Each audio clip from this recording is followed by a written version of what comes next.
Hi, I'm Josh Kane, and you're watching Band Chat. Hey everybody, welcome back to Band Chat.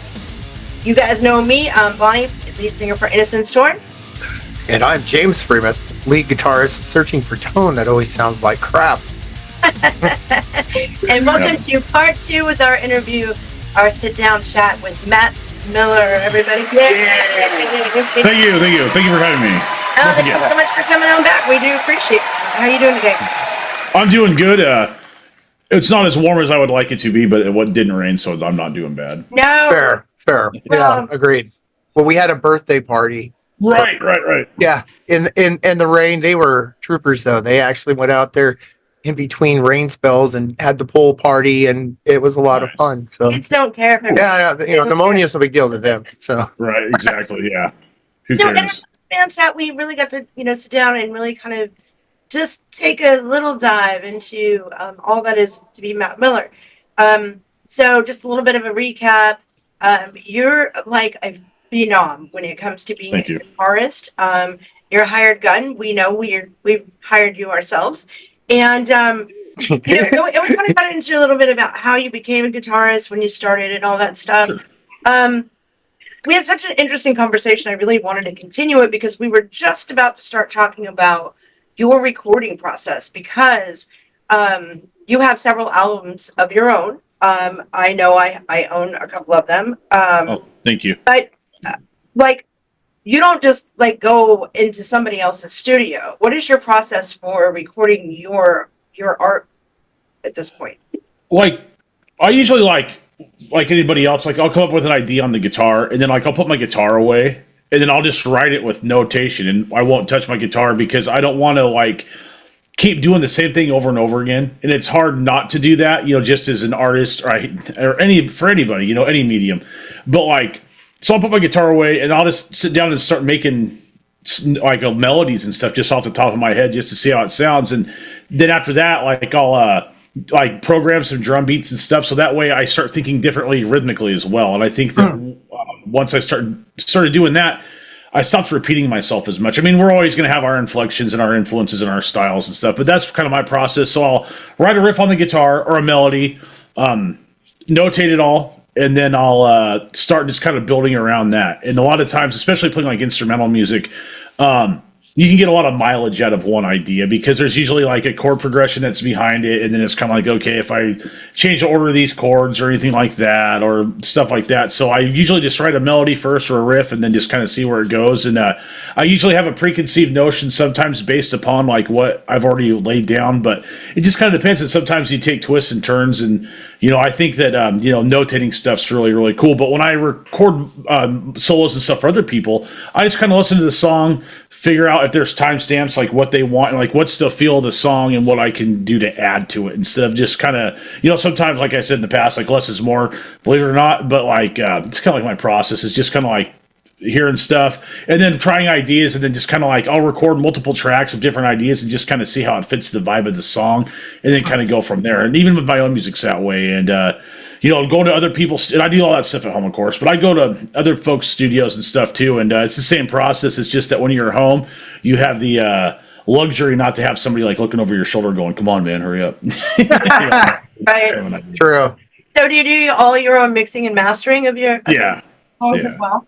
Yeah, I do. And I think that, mastering's a huge deal, and it means, it really brings out the dynamics in music and stuff like that. But if you can get away with doing it yourself, it's cool. And there's a lot of different plugins nowadays, the spectral analyzers and stuff that'll tell you kind of where you're at and what adjustments need to be made. And I think that as long as the recording, the parts are recorded well and everybody's on point, if you don't have those things, no amount of mastering is going to help you anyway. But I think if you have a really tight recording, you're gonna see that the dynamics are there. As long as everything's hitting where it should, it doesn't really matter because everything's right on the money, if that makes any sense. It does. I actually feel really great that I don't have to mix and master, because I would just overthink the hell out of fucking everything and just be like, I hate this. We'll get a track back. Part of the problem is there's so much software out there. I can't even stand to hear my vocals on it. And what are you kidding? This is so much different and blah, blah, blah. And he really likes it, but I'm too close to it. And Yeah. so for me, I probably wouldn't put a lot of things out there if it was just up to me, because I don't like the way that they. Well, vocals too. I for some reason like because I've done a lot of lead vocals throughout the years. You hear it and you feel like at least when you're the vocalist, uh, you're kind of like the front person, so you never think you sound good. At least for me, even I think back as a little kid with tape recorders, I'm like, oh, my voice, I just don't like it. And I think Right. 98 of most vocalists are that way, honestly. So it's just, Yeah, I've heard that too. Like a lot of vocalists don't like the sound of their own voice. Yeah. yeah. And that makes sense. It's kind of like for musicians, like once I record something and it's done, like I don't ever go back and listen to it. I don't like listening to my own music. I like if once it's done, I'm moved on because I've heard it so many times at that point. It's like I don't even care unless I'm playing it live. I won't ever listen to it again. You know what I mean? That kind of an idea. Right. Yeah.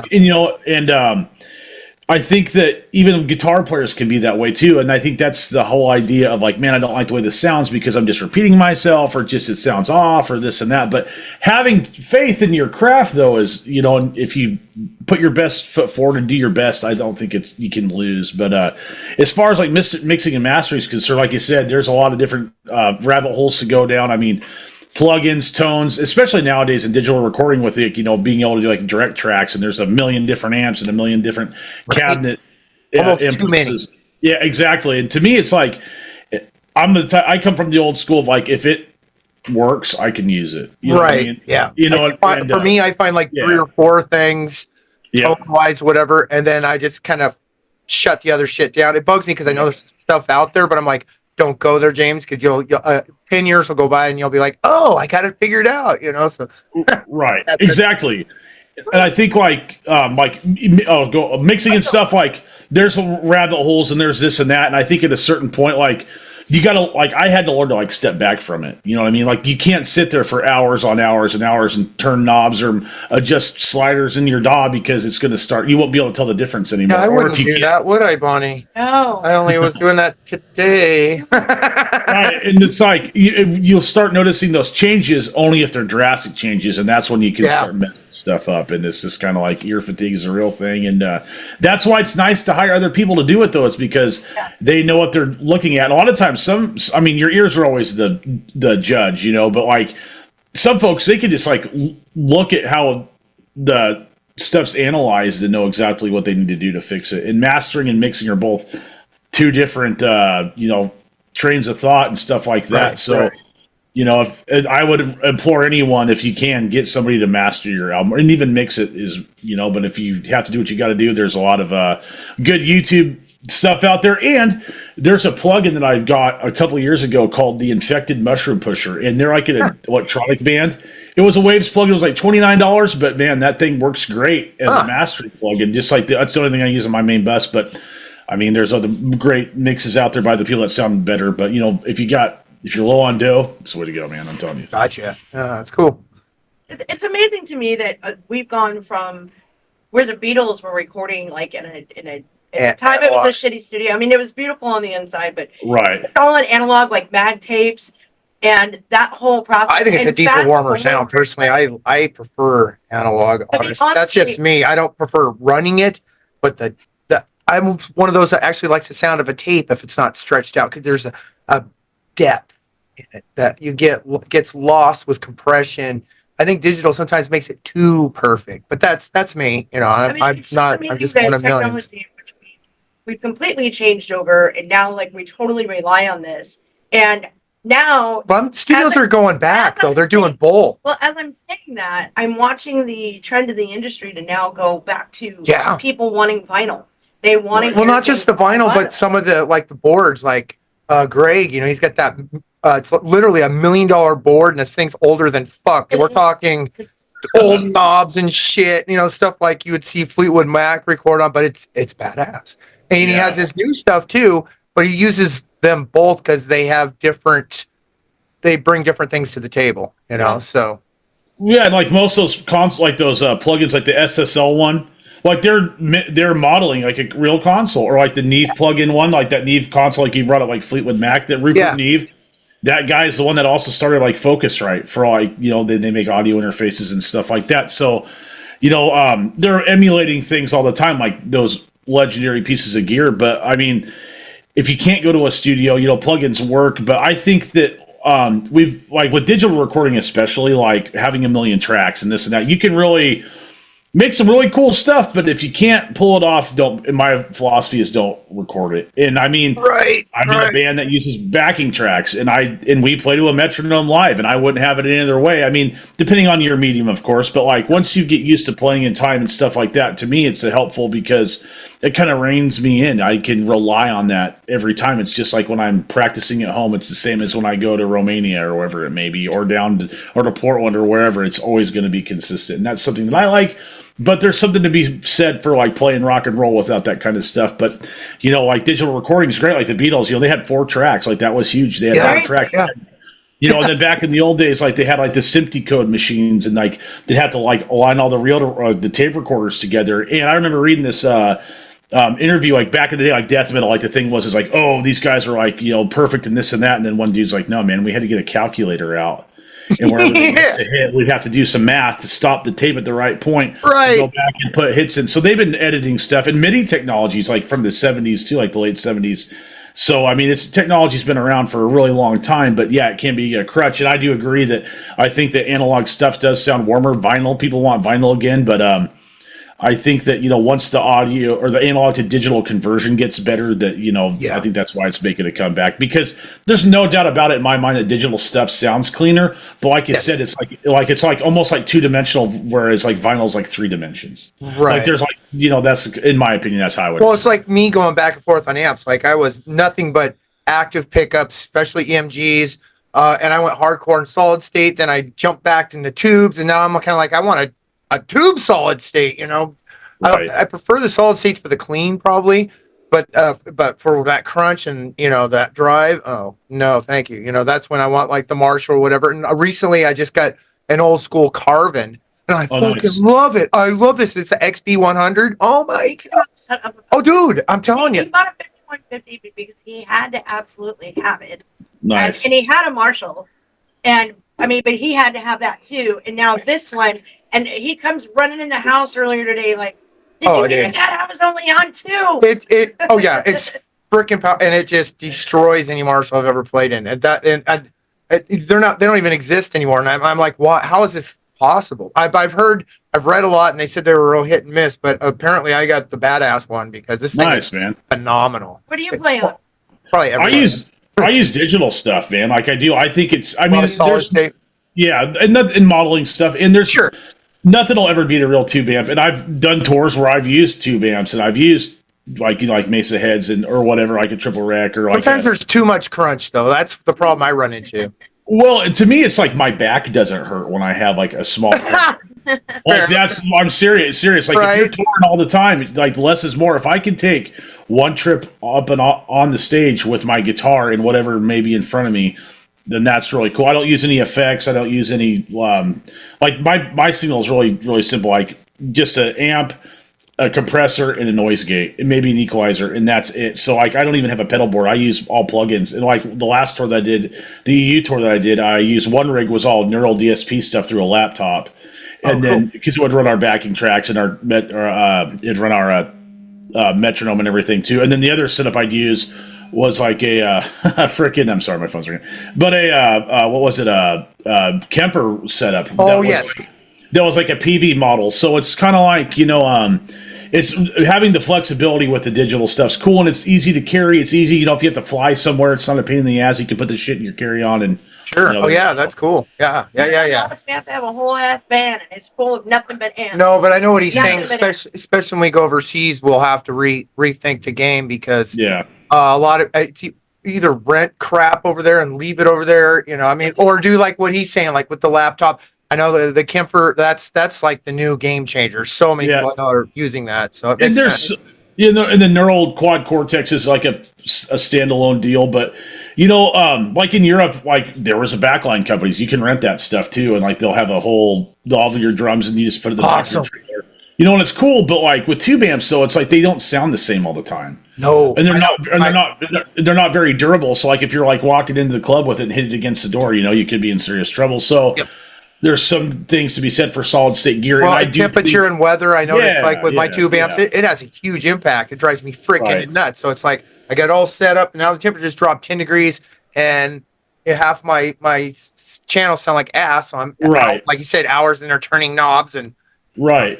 And like if you're like, if you're like Metallica, well, even they use like Axe effects though, because the modeling stuff's gotten so good that you could tell the difference. But like if you're playing like a big show or even any show, nobody's gonna know. Right. And a lot of times, like when people bring 412 cabinets and stuff, to me, it's like if I'm even going to use a cabinet, because I don't even use one anymore. Like it's all through the front of the house. I'd rather just gotcha. use monitors because I mean they're cool. Sure. Don't get me wrong, but like I'd rather use a 212 cabinet because I can make one trip. I don't have to like push anything heavy, and I just pick my shit up and I'm out the door, man. Like it's just a lot easier that way. I get it. So And what's your choices on guitar? What do you prefer to play? Well, I have my own signature. Thank you. I have my own signature model from Siggy Braun. It's a German company, and when I was at NAMM, I was an ESP guy for a while in Jackson too. And I like those guitars, don't get me wrong, but Siggy makes really good guitars, and I'm a bigger dude, so playing like a standard traditional size guitar was kind of awkward. But after a million trips to the airport and touring with V-shaped guitars or pointy shapes in general, it was a pain in the ass.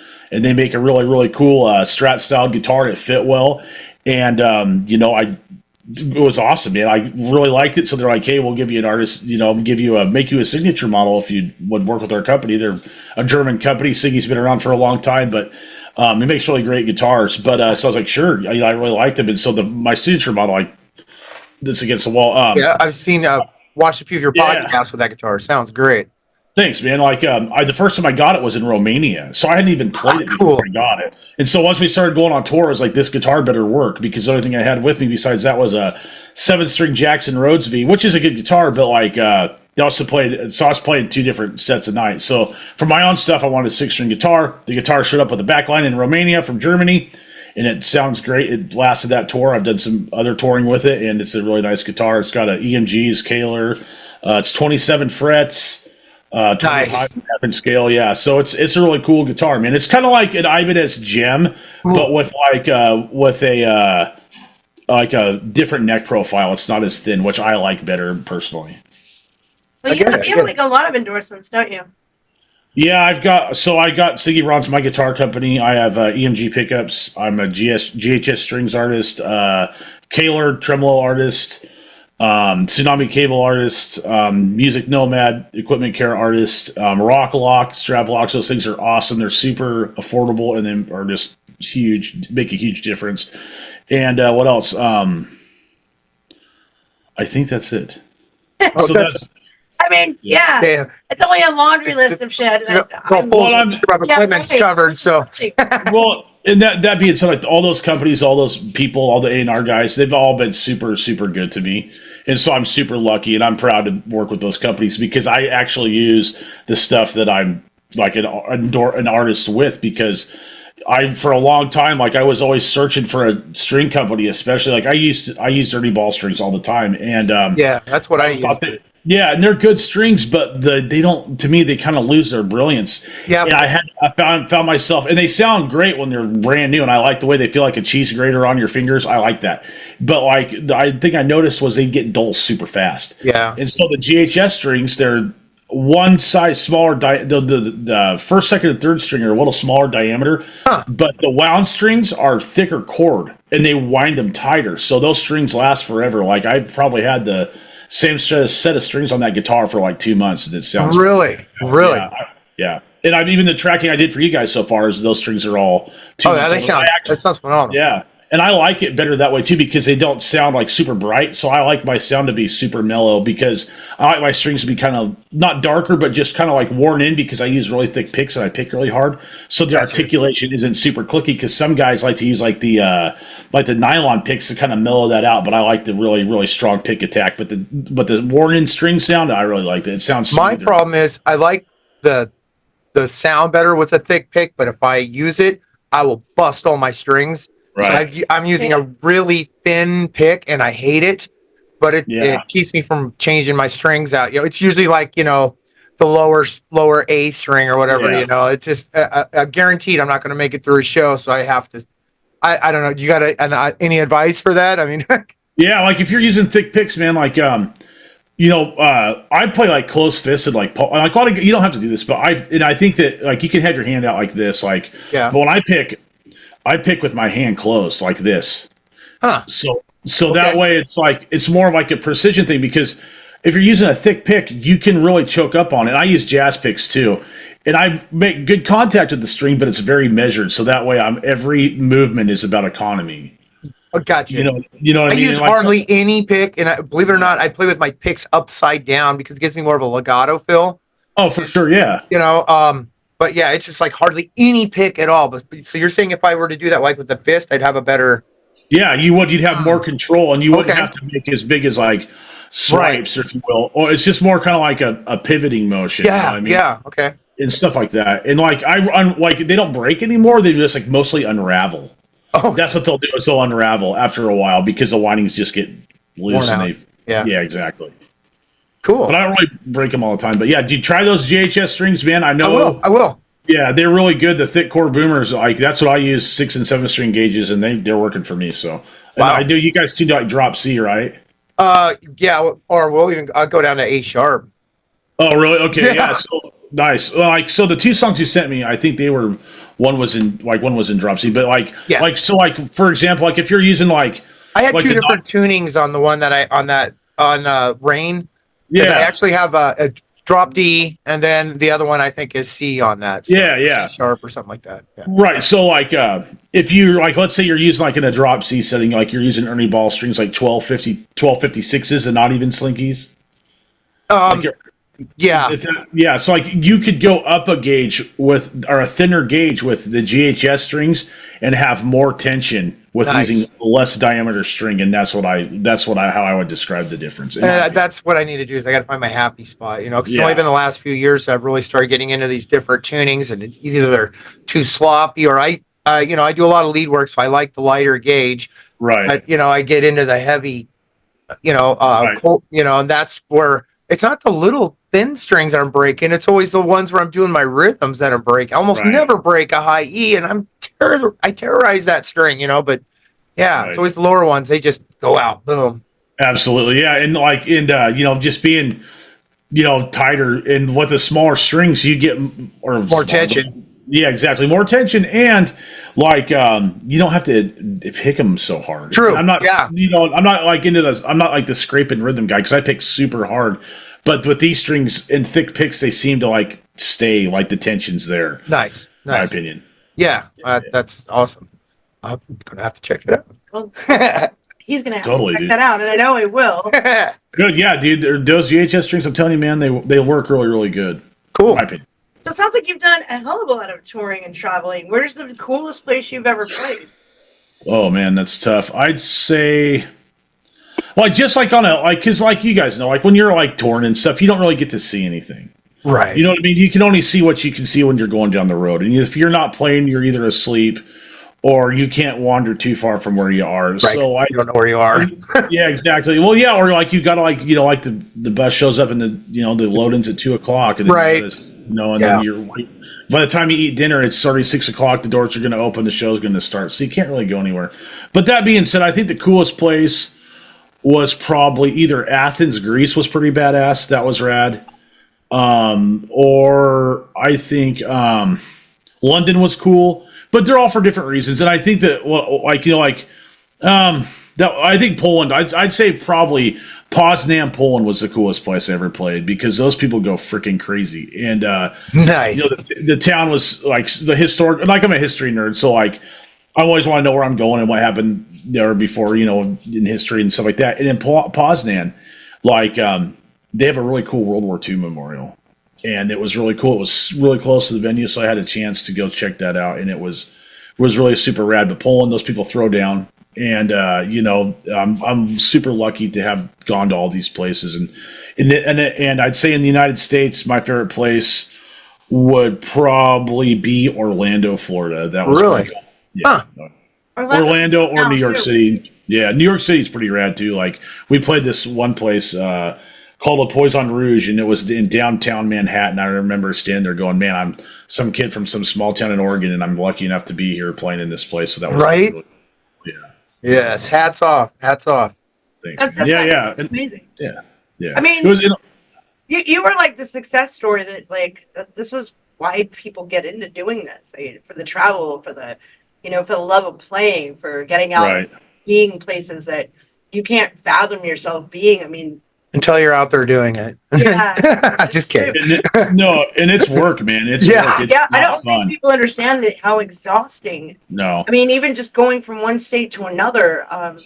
Like you said, you got to load in at 2. You don't even hit that stage until 8. So it's like, Well, you're hoping Yeah. you're getting there on time, God forbid, that something Right. happens, mechanical failure, and you're an hour late, and then all of a sudden you're the biggest piece of crap, and you're like, Well, I went through hell to get here, and like in this, like the difference between like touring in the United States and touring in Europe is like in Europe, everything is a lot closer. oh, Like nice. the longest drive you're going to see in Europe in a bus is like probably like 9 hours. That's still not bad. Show. 9 hours is 9 hours. Right. But still, yeah. But I know what it's like to drive from like Austin, Texas to El Paso in one night after I left at 2:00 in the morning and driving all night long and, or driving from Denver to Lawrence, Kansas, or God. even, Or even Pittsburgh. Vancouver or Portland down to LA. I mean, that's Yeah, 1,000 Yeah, miles, Sacramento's a 9-hour drive, and Right? and stuff like that. But Texas is really big, and Yeah. like I think the longest drive I've ever done was from Orlando to Baton Rouge, Louisiana, was 13 hours. And Holy God. we left at midnight, and we were there by I think like right when we were supposed to load in, and that was intense. Like, Oh. and it was storming really bad and stuff, and it was, and it's like you're deliriously tired, man, and Yeah. like, and that was just two manning it, so it was me and one other guy. So like I didn't have a chance to sleep. So my routine was after we played, like we'd settle up at the end of the night, get ready to go, and I'd drive for like 4 or 5 hours after I played. After the show was over, God. we would stop and sleep in a rest area for like an hour, and then dude would take Done it. over. Yeah, and we just do that. Yeah, and it's brutal, man. And that's one thing. Like going to Europe the last time, being on a real tour bus was really cool. And that bus had a lot of problems. Like we ran out of like our suspension broke, it overheated. One guy almost got killed. Oh God. Yeah, it was crazy. But like being on a real bus is cool. But like even if you're not driving, man, it's still a lot. And being gone for 40 days at a time is rough. Like the world doesn't stop turning while you're gone. And like this last tour I did in Europe, we flew to Reno to rehearse for like 5 days, and then we flew back to Portland. Then we flew from Portland to Frankfurt, and that was like that was 14 hours of travel. And then we traveled from Frankfurt to Bucharest, Romania, which was like another 10 hours. So I know Totally what it's oblivious to what time zone you're in. Yeah. And, oh my Dude, God. like I know what it's like Time to traveling. Yeah, exactly. You're going to the future, and so it's 24 hours. Traveling is brutal just to get where you need to go. And then we got COVID on that tour, and it was brutal. Like we spent like 3 days in Belgium before we could fly home because we were all super sick. So, and that was intense. And like playing 2 sets a night. So I'd play the Stoic Suffering set, deathcore stuff. I'd play my own stuff. So I played 2 sets back to back, and then I was possessed guitar tech too. So every night I did like triple duty for a whole month. And that was a lot, man. Like that was separate the the week, man. I'll tell you that for sure. But it was something I'll always be grateful to do, and I'm planning on going back over there hopefully this fall, and I'm planning to going to Japan. I think in December. Oh, sweet. Yeah. So that'll be pretty rad. Go hook up with Marty Friedman. Yeah, totally, dude. Yeah, you could show me how to fucking play guitar. Freaking Not what I meant. Well, dude, the guy's amazing. But like, so, and I think I'm flying. We're going down to Oakland, I think, at the end or beginning of June to shoot a music video too. So I'm excited to be doing that. And like I said, I've been super lucky, man. And like, from I guess what I've gotten out of it is if you want to do something, you're going to have to take it upon yourself to do it. Because I spent a lot of time waiting on other people, and when I should have just been focused on myself. And it's not a selfish thing, and I'm not saying that being in a band isn't cool, but you got to have the right people to work with, and everybody's got to be equally invested, or you're just pissing in the wind. Well, it's been fun, Bunny. Yeah. James, looks like you're sleeping on the couch, bro. We all know who the power behind the throne is. With the carbon amp, he says. Listen to you. Well, you kind of just answered my next question. I was going to ask you, what does your future look like? I mean, but it sounds to me like you're still like your momentum is still like you have a lot more that you want to accomplish over the Oh next yeah. absolutely. Well, look at the Stones. It's not going to end. It's only going to get worse. So Exactly. Yeah, exactly. Shit can get worse. Yeah. And it's kind of weird, to be honest with you, because like the last year I played 90 shows in that 1 year. Like I was gone. wow, that's impressive. And it was awesome. And I got to do the hired gun thing with Vorath. I got to do the Rings of Saturn tour. I went to Europe. I went to NAMM and did some stuff down there. So I was going. And so, this year trying to get an album done. And I've got people that I'm working with that are super talented people. And it's really cool to have other people involved. Everybody's on the same page. And I spent pretty much this last year, ever since I got home writing. So there's a new album coming out that's got vocals, which is cool because it's my first release as with vocals. Oh, cool. It kind of sounds like Nevermore, Symphony X, Nice. Obscura. So it's like a mix of like really progressive power metal stuff. Cool. Technical death metal. So it's heavy but melodic too, and the vote with different types of vocals and stuff. And I got another power metal record I've been sitting on for a while. So hopefully that'll see the light of day next year. And then I think also spring of next year we're going to release some of the older tracks from the set with vocals on them. And so we hope to be playing shows as a full band. I think by October is the goal. Are we going to hear any more from Morbid Fascination? No, I made a record called Chasm, or a band called Chasm of Discord. And Chasm of Discord, that record was supposed to be a Morbid Fascination album. But for some reason during COVID, everybody kind of lost interest in the band thing. And so like I had demoed the songs, I'd written all the lyrics, made demo tracks with the vocals, everything was done. And I think when I started doing my own solo project stuff, doing like the cover albums and like some of the instrumental stuff, I never really anticipated it being like this thing, right? Right. So with the Morbid stuff, I don't know if it was like everybody kind of was like, you're moving on without us kind of an idea, but whatever it may be. But at any rate, so that record, I get it. Was supposed to be a Morbid record, but if you have a chance, check that album out because it's Chasm of Discord Admonishing the Dawn of Reverence, and it's it's a really technical death metal album. We got Lord Marco played drums on that. Nice. From like Brain Drill, 6 Feet Under, Vital Remains, the guy's been in The Faceless, Rings of Saturn, anything. So it's super killer drumming. And then my buddy Tony Revere that was in Spawn did the vocals. Oh, cool. So if you guys get a chance, check that out. And we had some offers to do some touring on that, but Marco's in 6 Feet Under and he's in Waking in the Cadaver as well, and he's like super locked in. So hopefully we'll be able to do something with that. But this new record that me and Biko on vocals, Jordan on drums, who's been my touring drummer, awesome drummer, and hell of a nice guy, and Justice playing bass. Like some of those songs were written for that, so that kind of gives you where the style is. It's definitely the most technical thing that I've done, but it's also the most melodic too, because I've always wanted to do an album with really good clean vocals, because I like clean vocals. I like death metal vocals. Don't get me wrong, but like real singing's hard to do, and it sounds cool. And so it's diverse, man. So if you guys could wait for that one, because it's gonna be it's gonna be really cool. I'm excited. I'm proud of sounds it. really good. Thank you. Yeah, I mean, my God, I look at you, man, and I'm like, you're absolutely amazing to me. You're incredibly intelligent. You're one of those people that just won't stop until ever, and but it sounds like everything has gone in like a great direction for you. And a lot of that is, as you just said, like you go out, you go get it. You are continuing, What it takes. And we've been through that ourselves where, it's not that we've left others behind. It's just we've moved forward and we continue to It's blood and sweat. It's blood and sweat. And honestly, it's been a marathon and some people fall out, and I understand, it's just like they want more family time or this or that. Like I get it, but it's just, we're going for it, whether you sink or swim, and we may sink anyways, but we're still going to rock it and do our best, so. Absolutely. And like you said, life happens. People go by the wayside. People's goals change, or they don't align anymore, and life happens. And I get it, but if you've got a vision, it's up to you. And that's the one thing about being like in a band where it's on one person or two people, like you guys are, married, so you're like an entity, it's everything is on you. Like I don't have anybody else to call to take care of any sort of financial dealings. I don't have anybody to call to like book anything. I don't have anybody, I have a manager and shit like that, and a booking agent and all this kind of stuff. But like my success is squarely on my shoulders, and I feel that at least once I started doing things like that, it was up to me to be successful, and I can handle that. What I can't handle is people that don't want to, put in the time and the effort. Exactly. I don't want to waste my time doing that. Yeah. Yeah, You know, and I think, and I think anybody can, regardless if you want to be a business owner, because this is a business too, Right. and, if you've Very got a much goal, so. yeah, it's on you, man. It's not on anybody else, and when you find people that feel that way and it's a real team effort, and finally, and like, I know what that's like now, and it's really, really cool because everybody's equally invested. You're hired.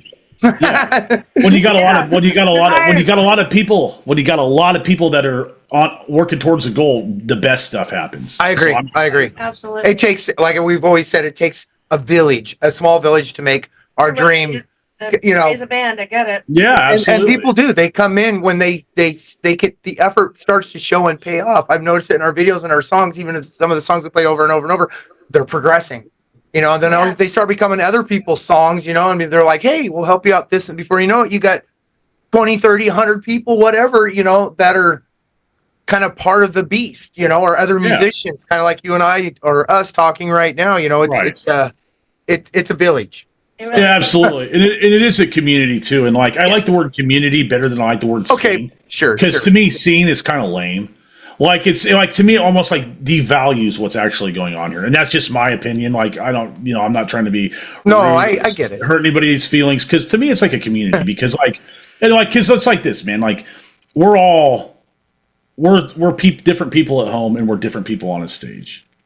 Very true. Right. You know what I mean? Like, I'm at home, like, this is how I act all the time. But when I'm playing music in front of people, it's like, I'm still a nice guy and everything's fun, but it's like, we got to be real serious and then we can have fun again. We got to be real serious and we can have fun again. So it's like, this is kind of like, like, we're all characters here. It's just a matter of what cartoon character do you want to be? Exactly. You know what I mean? Exactly. So music scene to me is like cartoon characters.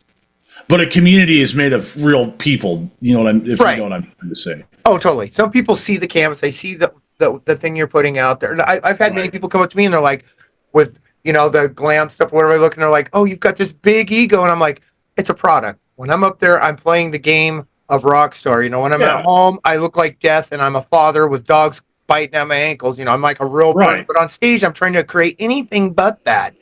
So I'm creating this bullshit illusion. But sometimes people are amazed, with like, wow, you're a nice guy. I'm like, oh, I try to be, Yeah, exactly. That's all you can do, man. You guys are running out of time again. I don't know how that happened. Like, because we can bullshit with anybody. The talker, I'm telling you. It is always it's always such a pleasure to talk to you. Likewise. One of the most positive, forward-thinking, personalities I think I've ever met in the industry. It's no wonder that you're, in the position that you're in. So I think we have about a minute or two. Do you have any advice for other people? Yes. If I don't want this to hang up on you before you have that chance. Okay. Here we go. So, advice: be kind to people. Work hard and have high standards and don't compromise. If you got an idea, any idea is worth seeing if it works. Not all ideas work, and if you work hard and keep trying, good things will happen. It's not over unless you give up. So that's my philosophy. Ladies and gentlemen, Matt Miller. Matt Miller. Thank you so much for being with us, man. We'll see you again very soon. Yep. I'd like to wish you luck in the new album process as well as your upcoming tour dates. Don't forget about us. We'll see you soon. Bye. Thank you, guys. Bye. Bye. Take it easy. Later. Now that, my YouTube friends, is a band chat. We're talking mutual respect in the community, talking about being on the road, talking about how it really is, what people use. This was absolutely amazing, but we have so much more coming your way. We'd like to thank Matt Miller for spending so much time with us. We really appreciate and love him and all the contributions he's made to our music. Next week, ladies and gentlemen, I got Megan Story, singer, songwriter, and author, along with Raymond Hayden from Wicked Paradox. You guys are not going to want to miss this. We will see you next week. Let's go!